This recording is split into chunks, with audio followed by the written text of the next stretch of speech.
দীঘার মিত্র ক্যাফের fish fry এতটা বাজে খেতে হবে আমি কোনোদিন ভাবতেই পারিনি। হ্যাঁ, চলে গেছিলাম দীঘার মিত্র ক্যাফেতে। আর দীঘার মিত্র ক্যাফেতে গিয়ে তাদের প্রথমে কিন্তু আমরা দেখলাম এই অ্যাম্বিয়েন্সটা কিন্তু তারা সত্যি করে সুন্দর করে রেখেছিল।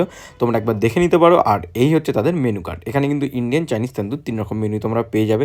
আর একটু পজ করে তোমরা এই মেনু কার্ডগুলোর রেটসগুলো চেক করে নিতে পারো। তো তারপর কিন্তু আমরা প্রথমে নর্মাল ফিশ ফ্রাইটা অর্ডার করছিলাম, কিন্তু এখানে একটাই সমস্যা, স্মল সাইজ বা মিডিয়াম সাইজ অ্যাভেলেবেল নেই, তো সব লার্জই নিতে হবে। যাই হোক, তারপর কিন্তু আমরা ডায়মন্ড ফিশ ফ্রাই এই লার্জটা নিয়েছিলাম। কিন্তু আর সাথে সাথে নিয়েছিলাম মাটন আর কাটলেট আর চিকেন কাটলেট। ফার্স্টে কিন্তু ট্রাই করেছিলাম এই ফিশ ফ্রাইটা। ওকে, ফিশ ফ্রাইটা কারণ এই ফার্স্ট টাইম মানে বাইট নিলাম, সত্যি কথা বলতে আমার খুব একটা ভালো লাগেনি ফিশ ফ্রাইটা।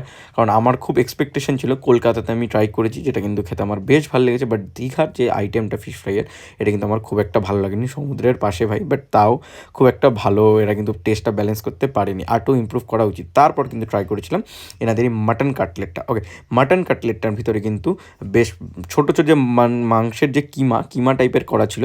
আর এছাড়া কিন্তু পেঁয়াজ, ধনেপাতা, কাঁচা লঙ্কা দিয়ে কিন্তু একটা ম্যারিনেশনও করা ছিল, যেটা খেতে কিন্তু আমার বেশ ভালো লেগেছে।